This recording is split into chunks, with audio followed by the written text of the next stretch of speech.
And a very happy Friday to you at 12:07 in the West. It's the John Phillips Show. Mr. Randy Wang has the day off. 800-222-5222 is the telephone number. 1-800-222-5222.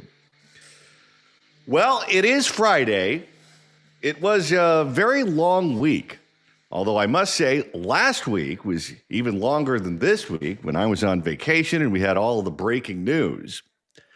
But when you watch the news on a regular basis, as I do, as Randy does, as you do, as consumers of talk radio, consumers of news, consumers of everything going on in the world, every so often you see a story that just doesn't make sense.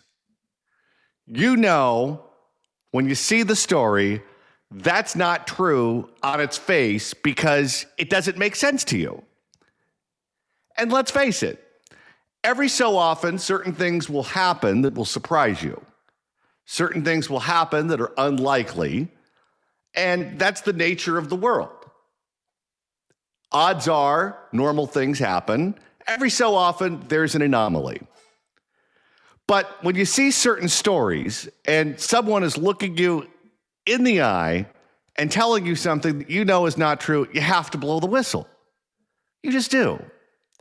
It's like during that CBS News report about Katie Porter when she was running for the U.S. Senate, and she claimed that she had an exercise bike in her kitchen.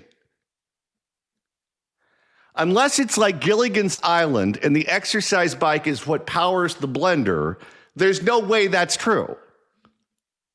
Maybe she put it in there as a prop when the cameras came over and the reporters came over, but there's no way she has an exercise bike in the kitchen. First of all, who has exercise equipment of any kind in the kitchen? That's not where you put it. Second of all, it's Katie Porter. 0% chance there's an exercise bike in her kitchen. Well, this week, there was another story that I saw, and immediately I said to myself, that's not true. And this story involves the governor of the state of Illinois. His name is JP Pritzker, and he's a rich guy. He and his family are the ones that own the Hyatt Hotel Corporation. A lot of money in that. They've been very wealthy for a very long time. Well, now he's a politician, and he's the governor of Illinois, and he wants to be the president of the United States. So he's trying to lift his profile. He's trying to become a bold-faced name because he knows who the competition is in the Democratic primary. He knows he's going to have to beat Gretchen Whitmer and Gavin Newsom and Kamala Harris and AOC and any other Democrat who wants to be president. So he's got to get his name out there. Well, listen to this story involving this guy. According to the Chicago Tribune, Governor JP Pritzker released partial tax returns on Wednesday showing that he and his wife reported more than $10.3 million in taxable income, including more than $1.4 million in income from gambling. That's right. He said he made $1.4 million last year in gambling. He didn't include on his taxes just exactly how he made the money in the casino. He just said that he did. Also on his taxes, he didn't list anything about losses. Usually what happens, and for those of you who like to go to the casinos, as I do, if you hit a jackpot, if it's on the slot machines, it's called a hand pay. And that's anything over $1,200, although the first of the year, it's changing to $2,000. The first thing they do is they come and they bring you a tax form. You have to make sure to pay Uncle Sam, otherwise you get in trouble. And the casino was reporting it to Uncle Sam, so you better do it because they're going to know about it anyway. But most people avoid paying any taxes on it because the losses outweigh the gains. Casinos are basically rigged systems where the house over the long term is always going to win.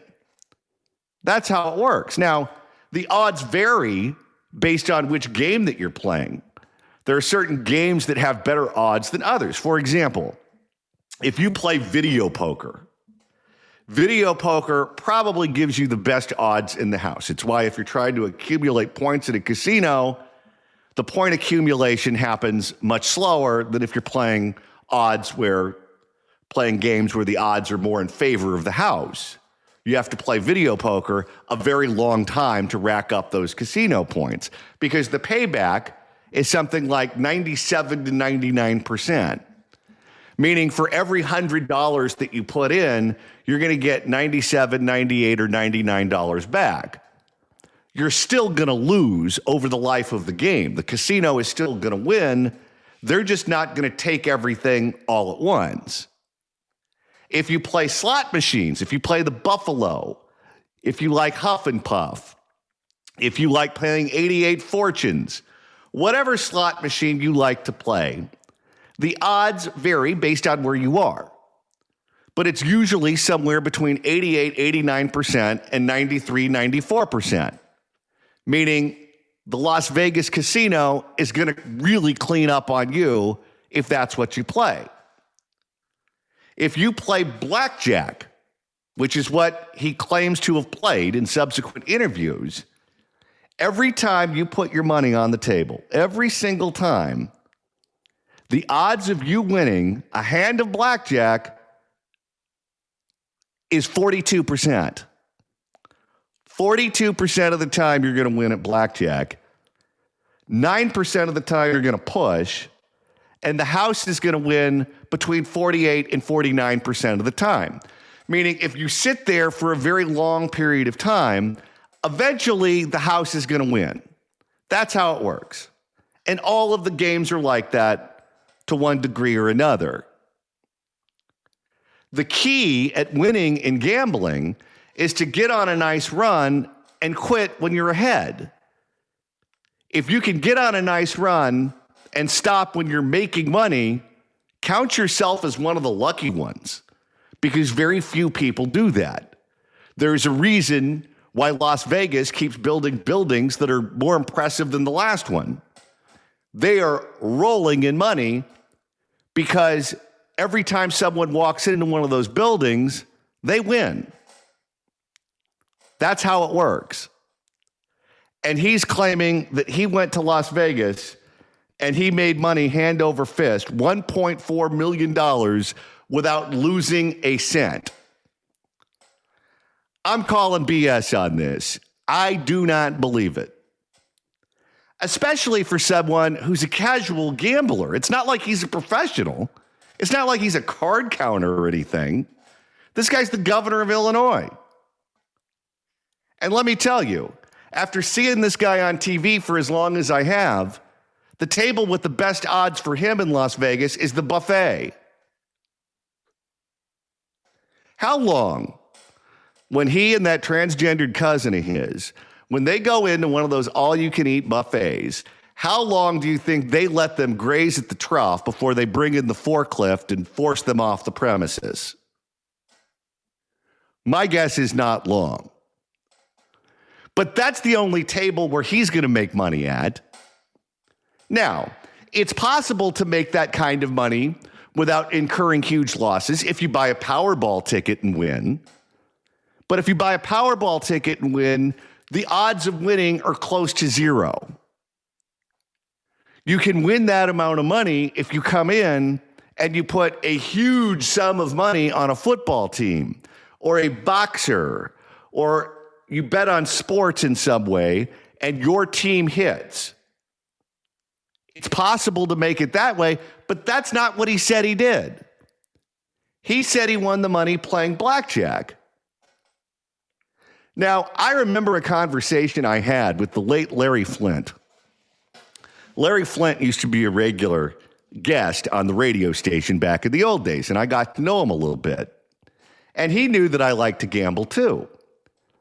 So he invited me to go with him to Las Vegas one time on his private jet. Now, listen to how Larry used to go to Las Vegas. This was amazing. He had a private jet, and he would get on the plane in Southern California, and his wife would go with him. And they would go to the Rio Hotel. That's an off-the-strip hotel, an all-suite sort of thing. I think that's where Penn and Teller still play to this day. And the hotel used to greet him with a limousine at the airport. And they would have a gift for his wife, which was usually an expensive piece of jewelry to the tune of $100,000. They would then take him to the hotel where they would give him a private room. He didn't go in the regular casino. He didn't even go in the high limit room. They gave him a private room. And he would sit there and he would play blackjack for 24 consecutive hours. He would cash in $1 million in chips, $1 million every time he would go to Las Vegas, cash in $1 million in chips, and he would play for 24 consecutive hours. He wouldn't sleep. He wouldn't take a break. He wouldn't go to the steakhouse. He wouldn't go to the buffet. He wouldn't go see the show. He was there to play cards, and that was it. The wife would go off and do whatever it was that she wanted to do. But as soon as they put that wheelchair in the room next to the card table, Larry never left.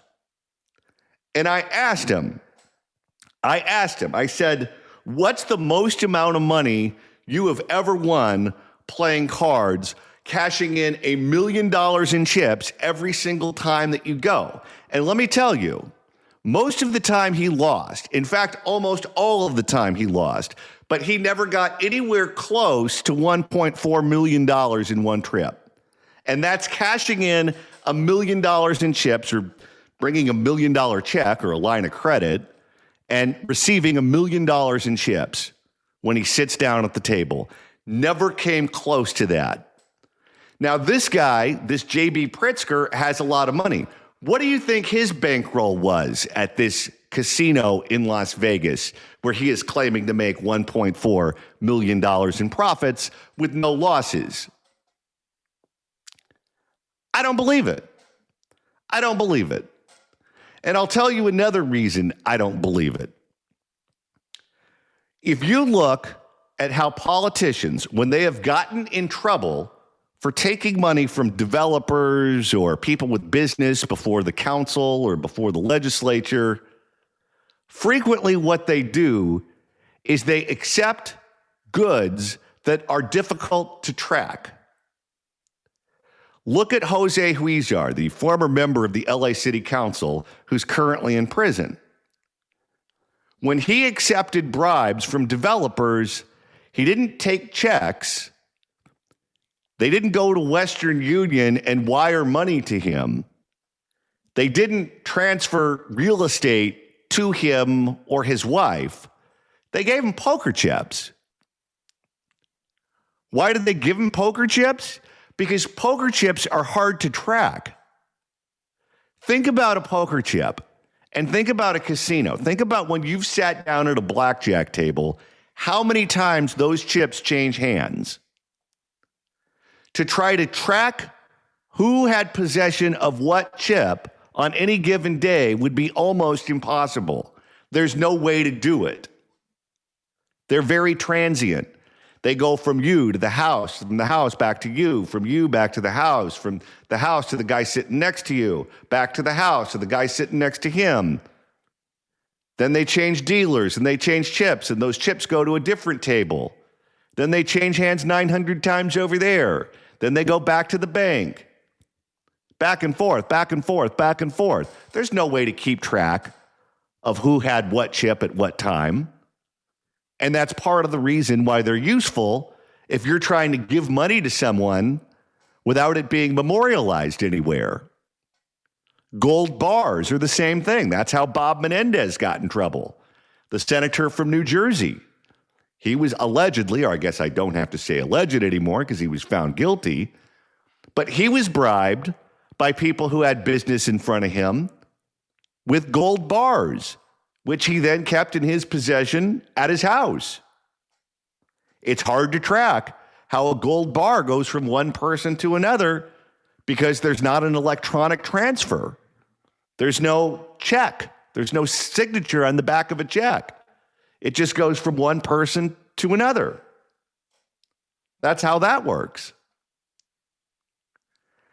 And I'll tell you this, Las Vegas is interesting because they are very coy about being honest with you about who wins and who loses because they do not want to shine light on the actual odds of winning, which are very small.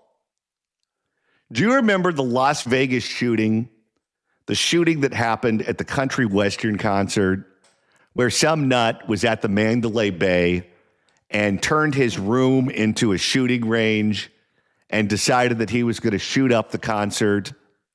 And then they eventually got him and the guy died. And we weren't ever really given a story that made sense about that. But part of the story that was put out there, including by his brother, who was a dead ringer for Chris Elliott, the comic and the actor, and they said that the guy made millions of dollars playing video poker. That's how he made his fortune. And the guy was rich, and they treated him like royalty at all of the casinos, and no one understood why he just snapped one day. And I remember back then not believing that.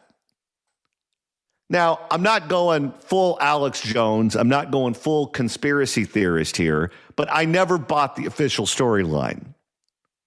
In my mind, what likely happened is that the guy lost everything he had in the casinos and was angry and bitter, and I guess this was how he thought he would get back at the world. Get back at the casinos, get back at Las Vegas, get back at the gaming industry, whatever. But they don't want to tell you that people lose their life savings gambling. That's bad for business. Gambling is supposed to be aspirational, where you can walk into the building with very little coin in your pocket and drive away in a Rolls Royce. That's what they're selling. And anything that doesn't feed into that is something they don't have any interest in. So if there's any bias that Las Vegas has, it's a bias to make you think that it's possible to walk out of that building with $1.4 million because you got hot playing blackjack. But if you understand the numbers and you understand the odds, the likelihood of that happening is close to zero. I don't believe the governor of Illinois made $1.4 million playing blackjack. I don't know how he made the money. I don't know what the truth is, but I can tell you right now, I do not believe that story. What say you? At 800-222-5222, 1-800-222-5222. Your calls coming up right here on The John Phillips Show. Do you think the governor of Illinois made $1.4 million in Las Vegas playing blackjack? I don't. What say you? At 800-222-5222, 1-800-222-5222. It's The John Phillips Show. It's The John Phillips Show. 800-222-5222 is the telephone number. 1-800-222-5222. If you'd like to email the show, you can do so at johnnydon'tlikeshow@gmail.com. That's johnnydon'tlikeshow@gmail.com. And with the weekend quickly approaching, if you want to listen to us all weekend long, all you have to do is subscribe to the podcast edition of the program, and each podcast will be downloaded automatically to your handy-dandy iPhone, smartphone, whatever, and you can enjoy us whenever and wherever you'd like.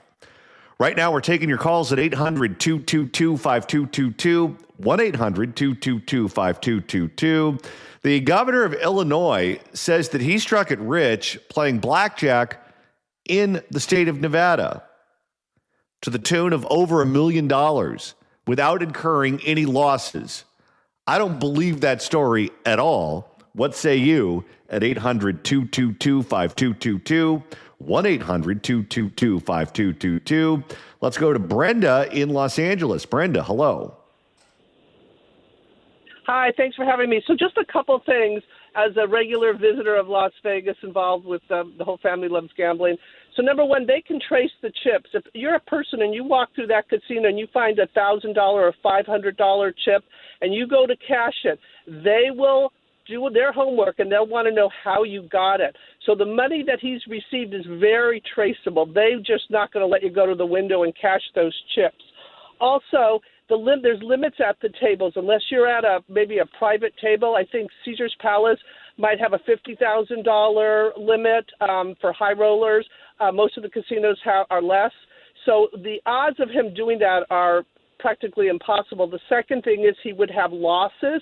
And to win that many hands, I mean, you'd probably have to win like 24 hands if you're betting more than 24 hands at 50,000 a pop. So this really smells. And I watched him be interviewed about it, and he didn't even know how to answer it. He just got lucky. I can tell you, I've been gambling. My husband gambles. We're with racehorses, the casinos. They're in Vegas right now. My husband and all the crew. And something's up, something's 100% up. And you're correct. When the casino rates you, they rate you not only on the amount you play, but the time. So if you sit at a table, like I was once at a table for 8 hours, I was having fun. I was spending $25 a hand. And I said to my husband, why did I get such a rating? Because they rate you on time. The longer you sit, of course you're going to lose. So something is definitely up with this situation. It smells really bad, and they can trace the money. Someone knows you're where right. you got that money from. And even in the high limit rooms, because if you lose, you double your bet, and then you double that bet if you lose again, and you double that bet. If there's no limit, you can eventually win as long as you have the bankroll. So that's why they have a limit on how much you can bet, so you don't do that and beat the house that way. So even if he wanted to bet like $1 million a hand or something outrageous like that, even the blue chip casinos won't let you do that. They have cameras everywhere. When a dealer leaves the table, for example, at blackjack, the last thing they do is they clap their hands, they show their palms, they show the top side, they show their palms again, and they walk away. There's cameras everywhere. And you're correct. The limit is what protects them. The limit protects them because in order for him to win that money back, he has to have more time.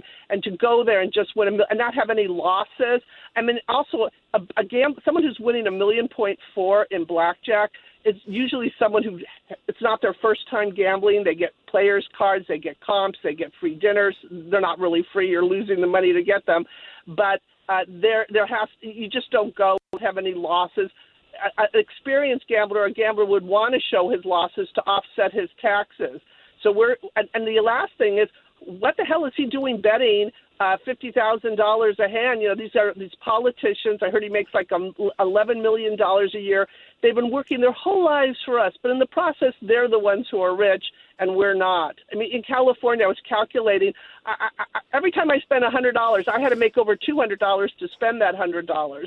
And they're laundering our money. Everything is a laundering scheme. And I'll just tell you one thing. I was just at a restaurant for breakfast. I started taking breakfast, and there was a guy scrubbing tables, and I walked over to him, and I gave him a tip. It was the busboy. He was so grateful. I go, why are these people even paying taxes? I almost cried. It literally broke my heart what they're doing. We're being ripped off, and people fall into the scam. And I agree with everything you said, except they can trace the chips. They can definitely trace them. Well, let's go back to what you just said for a second. If he's betting $50,000 a hand, and you'd have to be betting something similar to that to be able to get to $1.4 million. If you make $10 or $11 million a year, $50,000 is more than you can go. That's not a responsible bet, even if you're making $10 million a year. If you're making $10 billion a year, sure, fine, go ahead. But $50,000 a hand is something that someone making $10 million a year can't do if you're going to sit in that casino all day. I agree, and chances are he's not at one of those tables. They should have asked him what was the limit he was playing, because once in a while there's a 10,000 hand table going, and it can happen. It does happen. You can win, but as someone who's literally been going there since I was a kid, my parents used to love it there. And I've played, and the thing is, it's really hard to win. and something's up. Something's up. Someone's winning a 1.4. They have no losses. I know people who are experienced gamblers. I once met someone who was a card counter. His hand was he was on the cover of a magazine, a gambling magazine. He only could show his hands. They monitor everything. They watch everything, and something doesn't smell right. And this is the kind of guy who's, he's a public official. Doesn't even look good. Gosh, he should have at least donated the money. I mean, he's doing pretty well. Very, very sad. And with the limits, there's just no way that he just so happened to win 1.4. The experienced gamblers can't do it. They have decks. They used to have, like some people used to like to go downtown. They had 1 or 2 decks so they could kind of count the cards. Now they're eliminating that. Even on roulette wheels where you used to have 1 0 or 2 zeros, so the odds were a little bit stacked in the favor of the casino. Now they're adding a 3rd 0. So the odds aren't even like, it's just stacked against you. It's frustrating. And everything you said is correct, but they can track the chips.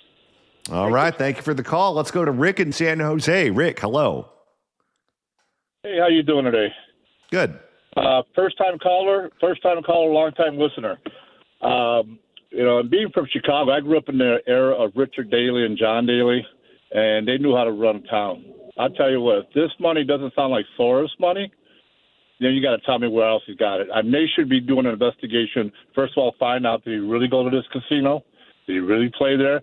I mean, come on, 1.5. I mean, I played blackjack.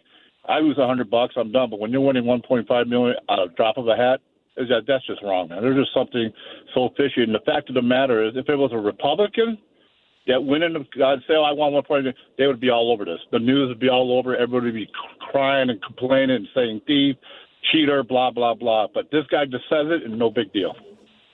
All right. Thank you for the call, sir. Let's go to Albert in Lake County. Albert, hello. Well, the lady caller took most of my thunder, but she sounds like she's a very experienced gambler, as you know. And so if I want $1.4 million, there'd be a paper trail from their casino. Indian casinos, Las Vegas casinos, they all anything over $1,200, which he said is going up to $2,000, which is news to me. They're going to have a paper trail. But the other caller just called. So if I claimed $1.4 million in earnings, I would definitely write that off on my Schedule A, so I wouldn't have to pay taxes on it. So if he's going to claim $1.4 million and not write anything off, because i.e. I didn't lose anything, I like that last caller. He said, "Well, where'd the money come from?" Well, and think about this. Let me go through the numbers one more time. Every time you put your money on a table and you play a hand of blackjack, you have a 42% chance of winning. There's a 9% chance at a push, and the house has a 48 to 49% chance of winning every time you play. He's claiming that he sat there, I guess, all day or all weekend or however long he was there, and given those odds stacked against him, he turned whatever his bankroll was into a $1.4 million profit. And he didn't claim any losses. Right. It's impossible, right? Impossible, John. And you know that. That's why I had to call and tell you. Well, this would be like if you're an NFL team. If you're an NFL team and you have a record that puts you at a win percentage of 42%, running the table and just going undefeated. How often do bad teams go undefeated for an entire season? Never. You know that. Doesn't happen. Thank you for the call, sir. All right. Let's go to John in Long Beach. John, hello. John, thanks for taking my call. One other quick comment first. You were talking about that Married with Children episode with Al Bundy, mad about the beer tax. That was my first acting job I did, that episode. Anyway, really? That's another story in itself. Okay. Yeah, that was the first acting job I ever did. But anyway, isn't Pritzker, isn't he a billionaire from his family hotel fortune? Hyatt Hotels. Now, a guy with that high a profile, where's he going to sit in a casino without 10 security guards around him? His own private security. He'd have to be in a private suite somewhere with him and a dealer and about 10 pit bosses watching. You going to tell me there's no trail of that? To me, that smells And no losses. You play blackjack. I play blackjack. If you go in and you start playing 100 a hand and you come out of there with a couple thousand, you're pretty damn lucky. That just does not happen at all. So there's a little bit of fishiness going on here. All right. Thank you for the call. Let's go to Richard in Santa Cruz. Richard, hello. Hello. Can I hear you? Can you hear me? Well, you tell me. I can hear you just fine. Okay, great. I would like to get back to the Las Vegas shooter. May I remind everyone that he was the record holder for mass murder in the United States. It should be and is never accredited as a political crime. It should be, in my opinion.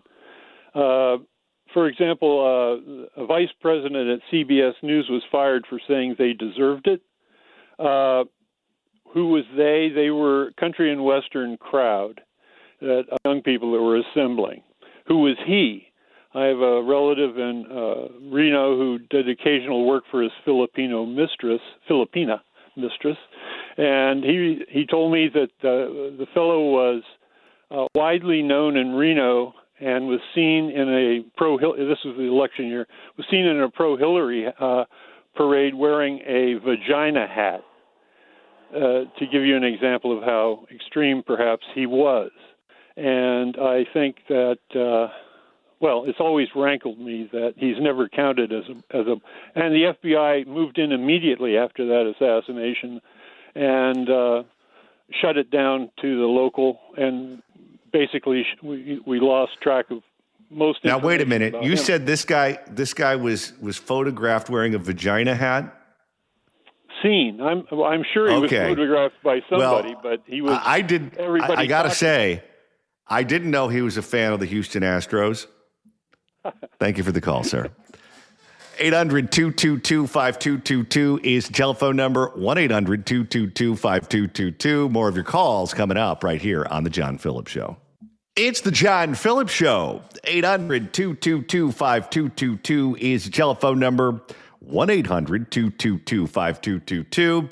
The Fix California Hour coming up after the news at 1. Let's go to Paul in San Francisco. Paul, hello.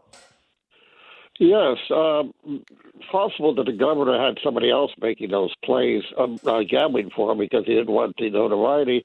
And it is possible for him to make that amount of money at the sports book without losing, but you'd have to bet a hell of a lot of money.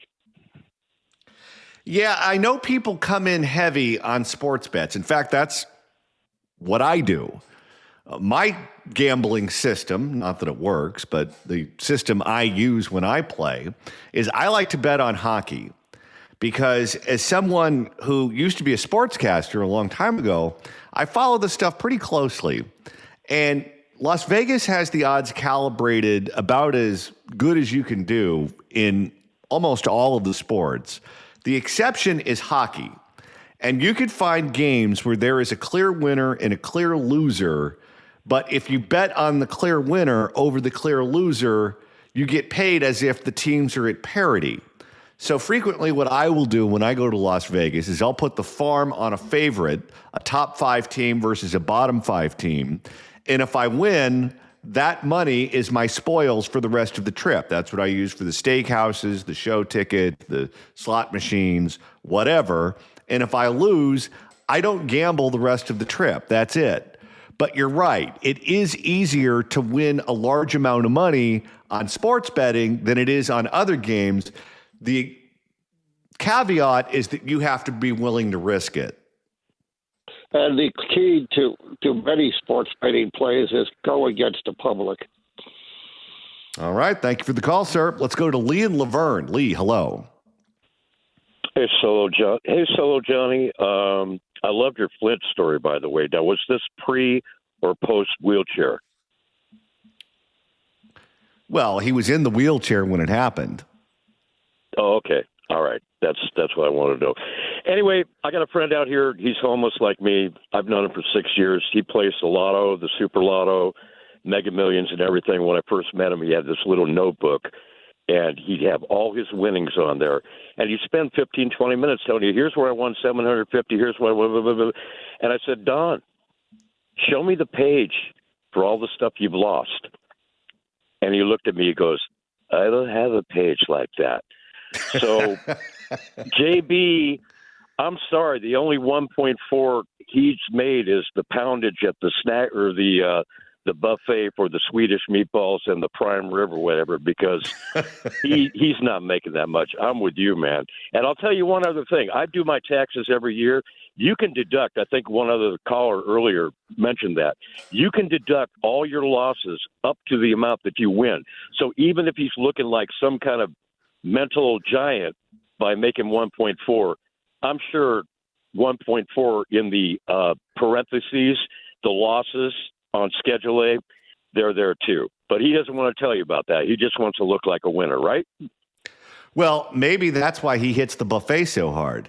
If he has $1.4 million, he figures he can go ahead and let himself go and look like an elephant, because then he can just go out and use that $1.4 million to buy one of those baboon hearts.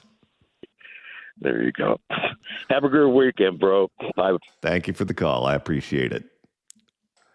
You know, if I had $1.4 million, maybe I'd let myself go too. Your ticker gives out, you just go down to the zoo and have an operation. Let's go to Kevin in North Carolina. Kevin, hello. All right, let's go to Richard in Surf Ridge. Richard, hello. Hello. I think he's just trying to stimulate the Vegas economy, which is in a steep decline, because families can't afford to go or stay there anymore. And I know Hyatt has an interest in Vegas.